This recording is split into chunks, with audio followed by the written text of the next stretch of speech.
Study IQ IAS, अब तैयारी हुई अफोर्डेबल। फ्रेंड्स, संजय मल्होत्रा जी होंगे अब आरबीआई के नए गवर्नर। जी हां फ्रेंड्स, बिल्कुल ठीक सुना आपने। आरबीआई के 26th गवर्नर जो होंगे वो अब होंगे संजय मल्होत्रा जी। लगातार एक कयास चले जा रहे थे कि शक्तिकांत दास जी का टर्म बढ़ाया जाएगा, लेकिन शायद खराब हेल्थ की वजह से सरकार ने उस टर्म को एक्सटेंड नहीं किया और यहां पर संजय मल्होत्रा जी को आरबीआई का नया गवर्नर चूज किया गया है। बेसिक इंफॉर्मेशन अगर मैं आपको दूं तो वो 90 बैच के आईएएस ऑफिसर हैं। लगभग 33 ईयर ऑफ एक्सपीरियंस है उनको finance, taxation, power and IT में। कहीं ना कहीं जो देश में जितने भी कॉम्प्लेक्स इकोसिस्टम है, कॉम्प्लेक्स इकोनॉमिक प्रॉब्लम्स है, इनका उनके पास एक बहुत बड़ा एक्सपीरियंस है। और इससे पहले वो भारत सरकार के लिए रेवेन्यू सेक्रेटरी के पद पर कार्यरत थे और लगातार fiscal health, macro economic situation और पूरी कंट्री में टैक्स कलेक्शन को कैसे बढ़ाया जाए, गवर्नमेंट का रेवेन्यू जो है उसको कैसे इंक्रीज किया जाए, एक्सपेंडिचर में कैपिटल एक्सपेंडिचर कैसा एनहांस हो, इसमें इन्होंने अपने डिटेल इनसाइट्स लगातार शेयर किए हैं, अपने एक्सपीरियंस सरकार के साथ बताए हैं सरकार को, और बहुत बड़ा रोल इन्होंने इकोनॉमिक डेवलपमेंट में प्ले भी किया है। साथ साथ में अगर हम इनके पुराने रोल्स की बात करें तो बैंकिंग और फाइनेंशियल सेक्टर में इनका रिफॉर्मेशन बहुत बड़ा इनका कॉन्ट्रीब्यूशन है, क्योंकि ये फाइनेंशियल सर्विसेज में सेक्रेटरी रह चुके हैं, जहां पर इन्होंने इंडिया के फाइनेंशियल और बैंकिंग सेक्टर में को स्ट्रेंथन किया है और कहीं ना कहीं देश का जो बैंकिंग सिस्टम है इसमें आरबीआई के साथ अलाइनमेंट बिठाने में इनका बहुत बड़ा रोल है। आपको पता होगा, मैंने ये बताया भी था आपको कि जब शक्तिकांत दास जी आरबीआई के गवर्नर थे तो उनके बीच में और देश की जो फाइनेंस मिनिस्ट्री थी उसके बीच में एक बहुत अच्छा तालमेल था। उसका एक बहुत बड़ा रीजन था कि यहां पर सर ने, जो हमारे मल्होत्रा सर हैं, उन्होंने यहां पर एक बहुत इंपॉर्टेंट रोल प्ले किया था फाइनेंस मिनिस्ट्री की तरफ से, ताकि एक प्रॉपर सिंक्राइजेशन मेंटेन रहे आरबीआई के गवर्नर के बीच में और फाइनेंस मिनिस्ट्री के बीच में। अगर मैं पावर सेक्टर में इनके कंट्रीब्यूशन की बात करूं तो he serve as a chairman and MD of REC limited also, जहां पर मॉडर्नाइजेशन करना और इलेक्ट्रिसिटी डिपार्टमेंट के कंटेक्स्ट में इनका जो पावर सेक्टर में जो कंट्रीब्यूशन था वो भी बहुत ही अपलॉडेड था। साथ साथ में टैक्स एडमिनिस्ट्रेशन और जीएसटी काउंसिल में भी इनका रोल बहुत इंपॉर्टेंट है। टैक्स कलेक्शन कैसे बढ़ाया जा सके, देश में टैक्स टू जीडीपी रेशियो को हम कैसे बढ़ा सके। साथ साथ में जीएसटी काउंसिल में भी इन्होंने स्टेट्स के जो फाइनेंशियल इंटरेस्ट थे उनको ध्यान रखा, और जो फाइनेंस कमीशन के जो रिकमेंडेशंस आए थे उस रिकमेंडेशन में भी 15 फाइनेंस कमीशन के जो रिकमेंडेशन थे उसमें भी इन्होंने अपना एक इनसाइट लगातार दिया था। और जीएसटी काउंसिल के कंटेक्स्ट में भी कि जीएसटी कलेक्शन कैसे बढ़ाया जा सकता है और साथ साथ में जीएसटी का इफेक्टिव इंप्लीमेंटेशन कैसे हो, इस पर भी इनका एक डिटेल इनसाइट था।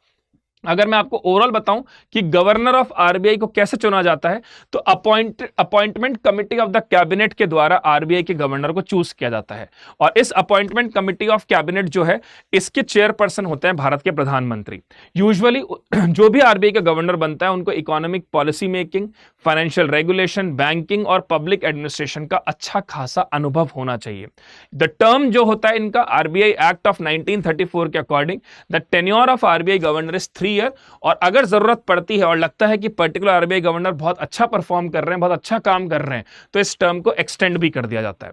तो यहां पर ये मेजर क्राइटेरियाज हैं। अब देखिए, एक जो सबसे इंपॉर्टेंट बात जो हमें इस वीडियो में जाननी होगी, आपको पता है कि इस समय देश पर 5 बड़ी इश्यूज चल रहे हैं। 5 बड़े इश्यूज जो चल रहे हैं वो है, सबसे पहले तो इन्फ्लेशन जो है वो 6% का टारगेट जो होता है, अपर लिमिट जो होती है, उसको ब्रीच कर गया है। आपको पता होगा कि मॉनेटरी पॉलिसी कमेटी के द्वारा इन्फ्लेशन टारगेटिंग करी जाती है, और देश में जो इन्फ्लेशन टारगेटिंग है वो है 4% ±2%। तो यहां पर देश में इन्फ्लेशन 6% से ऊपर हो गया है। तो एक सबसे बड़ा चैलेंज तो एज एन सर के लिए यह होगा कि कहीं ना कहीं पूरे इन्फ्लेशन मैनेजमेंट प्रॉपर रखें। दूसरा बड़ा चैलेंज होगा कि कहीं ना कहीं जो हमारा रुपी लगातार वीक होता जा रहा है, तो उस वीक रुपी को मैनेज करने के लिए जो डॉलर का फ्लो है वो कैसे मैनेज करें, और डॉलर का जो रिजर्व में जो डॉलर का शेयर है उसको कैसे बढ़ाया जा सके। दूसरी बात ये। तीसरी इंपॉर्टेंट चीज ये है कि देश की जो इकोनॉमिक ग्रोथ अभी आरबीआई ने हाल फिलहाल में रिवाइज करी है, उस इकोनॉमिक ग्रोथ के रिवीजन के पीछे के कारण क्या है, और क्या आने वाले समय में हम इकोनॉमिक ग्रोथ 7% प्लस अचीव कर पाएंगे क्या, क्योंकि $5 ट्रिलियन का जो सपना है वो तभी पूरा हो सकता है जब इकोनॉमिक ग्रोथ 7% से ऊपर की हो। इसके साथ साथ में अभी हाल फिलहाल में एक छोटी सी टसल हुई थी फाइनेंस मिनिस्ट्री और आरबीआई गवर्नर के बीच में regarding cut in the repo rate.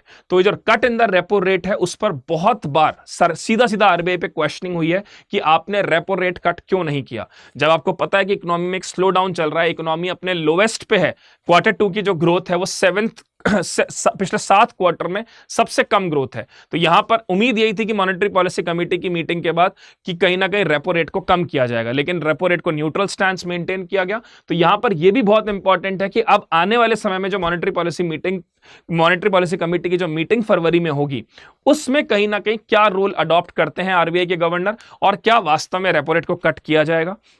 इसके साथ साथ में पूरे देश में मॉनेटरी पॉलिसी कैसे इफेक्टिवली इंप्लीमेंट करी जाए, करेंसी मैनेजमेंट कैसे मेंटेन किया जाए कि डॉलर जो है वो और रुपये के बीच का गैप थोड़ा सा कम हो सके, और साथ साथ में देश में हम किस तरह से रुपये को स्ट्रेंथन कर सकते हैं, इन्फ्लेशन को कंट्रोल कर सकते हैं, इन्फ्लेशन को मैनेज कर सकते हैं। ये आरबीआई के गवर्नर के सामने मेजर चैलेंजेस रहेंगे।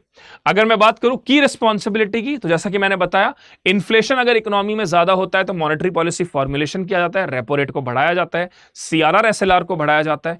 बैंक्स के ऊपर स्ट्रांग रेगुलेशन करना जरूरी है, क्योंकि भारत में एनपीए जो है, नॉन परफॉर्मिंग एसेट्स जो है बैंक के, वो लगातार बढ़ते जा रहे हैं। तो ऐसे में किस तरह से एनपीए को रेगुलेट किया जाएगा, कैसे आरबीआई क्वांटिटेटिव और क्वालिटेटिव इंस्ट्रूमेंट्स का इस्तेमाल करके एनपीए कम कर सकती है, नॉन परफॉर्मिंग एसेट्स को कम कर सकते हैं। फिर करेंसी मैनेजमेंट कैसे रखेंगे, क्योंकि डॉलर जो है लगातार मजबूत होता जा रहा है, तो क्या ऐसा किया जाए कि यहां पर रुपये मजबूत हो, क्योंकि उसके लिए डॉलर का फ्लो आपको बढ़ाना पड़ेगा और रुपये को एब्जॉर्ब करना होगा। तो इसमें चाहे इंटरनेशनलाइजेशन ऑफ रुपये हो, और साथ साथ में डिजिटल करेंसी जो है उसको कैसे हम प्रमोट करेंगे, जो सेंट्रल बैंक डिजिटल करेंसी जिसकी वैल्यू भी काफी कम है, उस सीबीडीसी को कैसे अट्रैक्टिव बनाया जाएगा, यह बहुत इंपॉर्टेंट है। और इन सबसे ऊपर एक चीज जरूरी है कि सरकार और आरबीआई गवर्नर के बीच में तालमेल कैसा अच्छा बैठेगा। तो इन सारी चीजों, ये सारे चुनौतियां होंगी इनके सामने, और उम्मीद करते हैं कि आरबीआई गवर्नर और सरकार मिलकर देश को डेवलप्ड इकोनॉमी की तरफ लेकर जाएंगे और कहीं ना कहीं $5 ट्रिलियन का सपना जल्द ही पूरा होगा। इसके अलावा अगर मैं आपको बताऊं, आप तब मुझसे टेलीग्राम पे जुड़ सकते हैं बाय स्कैनिंग दिस, और डेली दिन में 2:30 बजे मंडे टू सैटरडे इकोनॉमी के करंट अफेयर्स को हम डिस्कस करते हैं, जिसमें हिंदू और इंडियन एक्सप्रेस के इश्यूज को हम डिस्कस करते हैं कि पूरे दिन भर में क्या क्या इंपॉर्टेंट इकोनॉमी करंट अफेयर्स हुए हैं। तो आप सब मुझसे टेलीग्राम पे जुड़ सकते हैं by scanning this ID. Thank you so much, God bless you all. Study IQ IAS, अब तैयारी हुई अफोर्डेबल।